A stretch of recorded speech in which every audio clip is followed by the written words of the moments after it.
Sudah 3 hari jelang laga lawan Arab Saudi, apa yang perlu dipersiapkan timnas? Kita ulas bersama Ketua Kelompok Supporter Indonesia di Arab Saudi, Garuda Saudi, Muhammad Erlangga, dan pengamat sepak bola Gita Suwondo. Selamat malam, Bung Gita. Selamat malam, Radi. Halo, Mas Erlangga.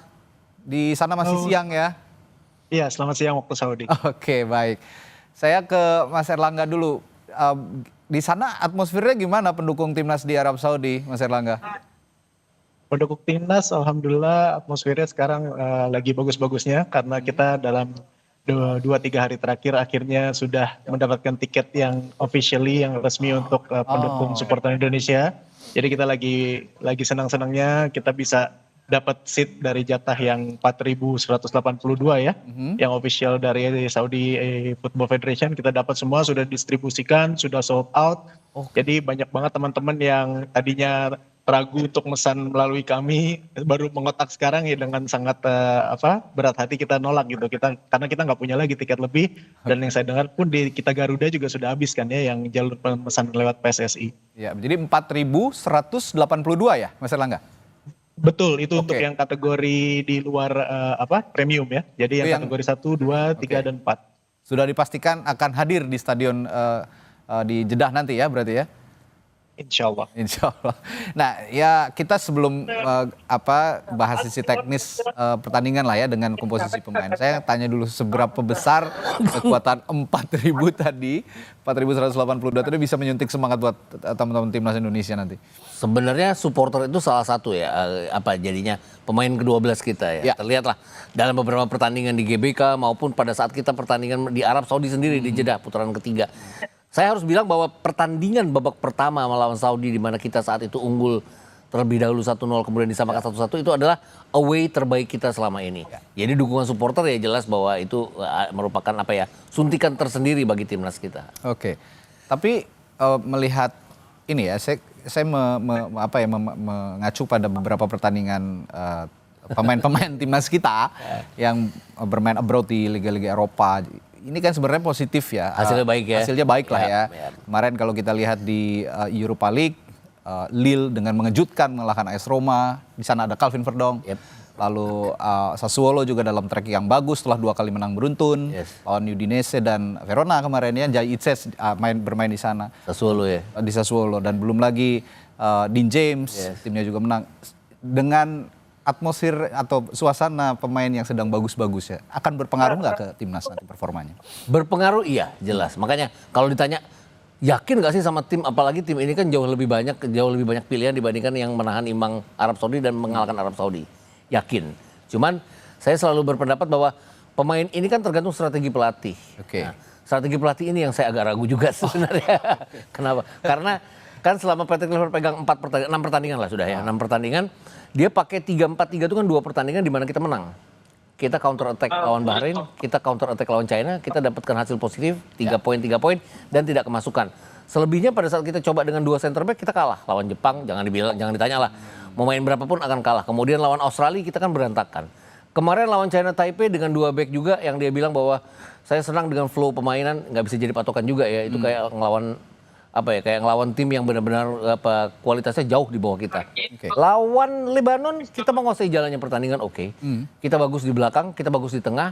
2/3 lapangan masuk final third kan kita kayak orang bingung ya, nggak bisa bikin shot on target, nggak bisa bikin end passing. Itu aja. Saya takut dengan strateginya dia kalau istilahnya orang Belanda kopek ya, keras kepala dengan pola 2 center back ini yang bisa mencelakakan kita nantinya. Mudah-mudahan enggak. Mudah-mudahan enggak ya. Tapi saya ingin tanya juga ke Mas Erlangga, suasana di sana atau situasi di sana. Ini kan semua mayoritas pemain timnas sudah ada di Jeddah ya, Mas Erlangga. Mereka ini tahu nggak ada suntikan moral tambahan dari 4.182 supporter yang akan hadir di sana juga nanti, Mas Erlangga?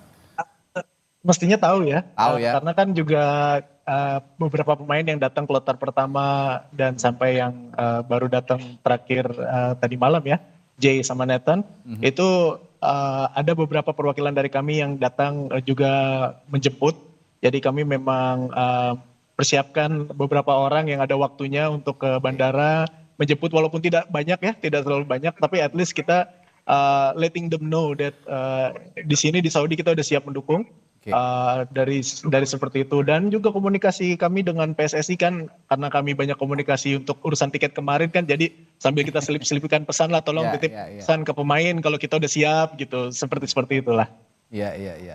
Nah, Garuda Saudi ini juga penting kenapa? Karena ya tahu lah ya kalau tim-tim Timur Tengah ini kalau tidak diimbangi dengan supporter juga sepertinya sangat ya. sangat-sangat mengkhawatirkan gitu, apalagi kalau bermain di kandang.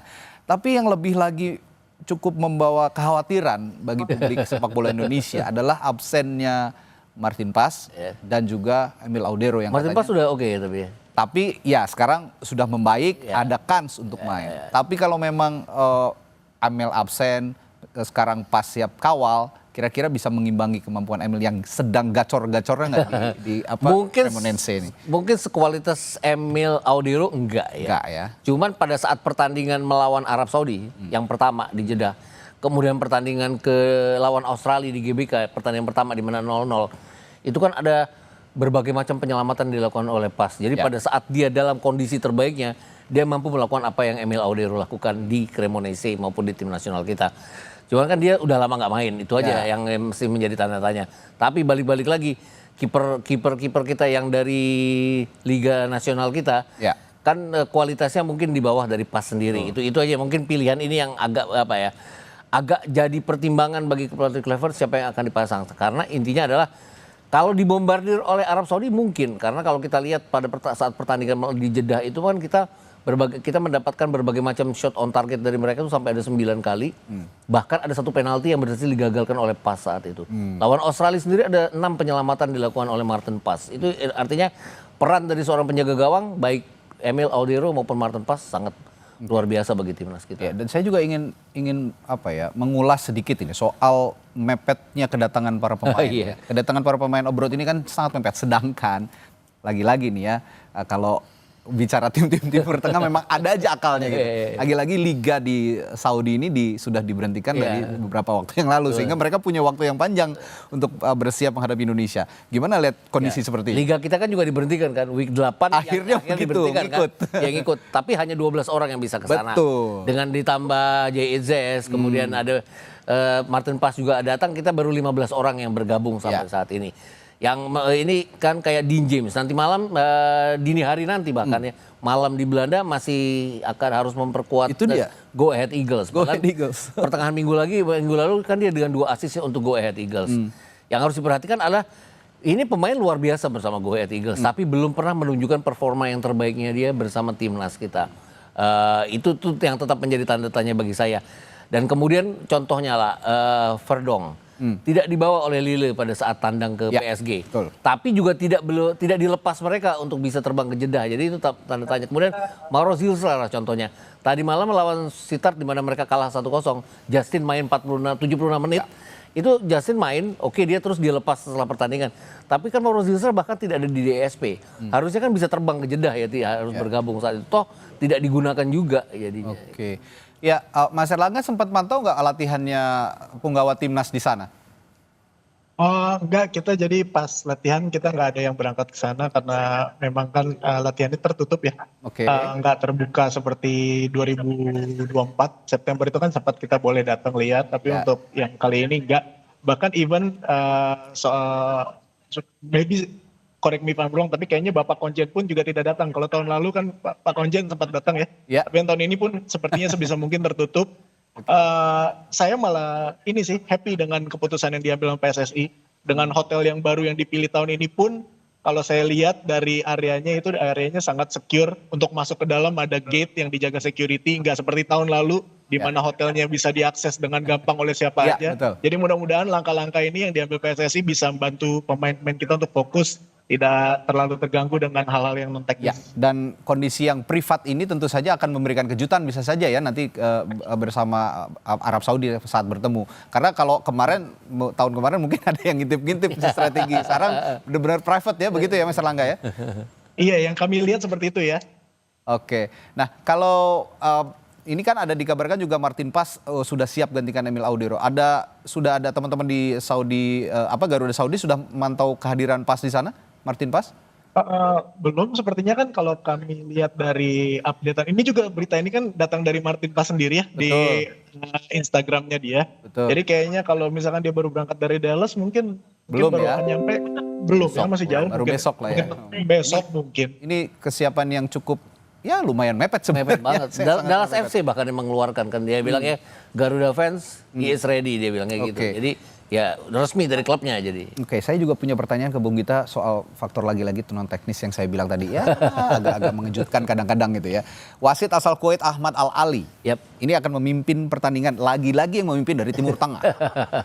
Gimana nih ceritanya? Padahal ketua umum PSSI kita Sudah minta ini sudah ya. nego ya. Kalau bisa ya jangan dari Timur Tengah dong gitu. Ya, supaya fair. secara peraturan memang tidak dilarang.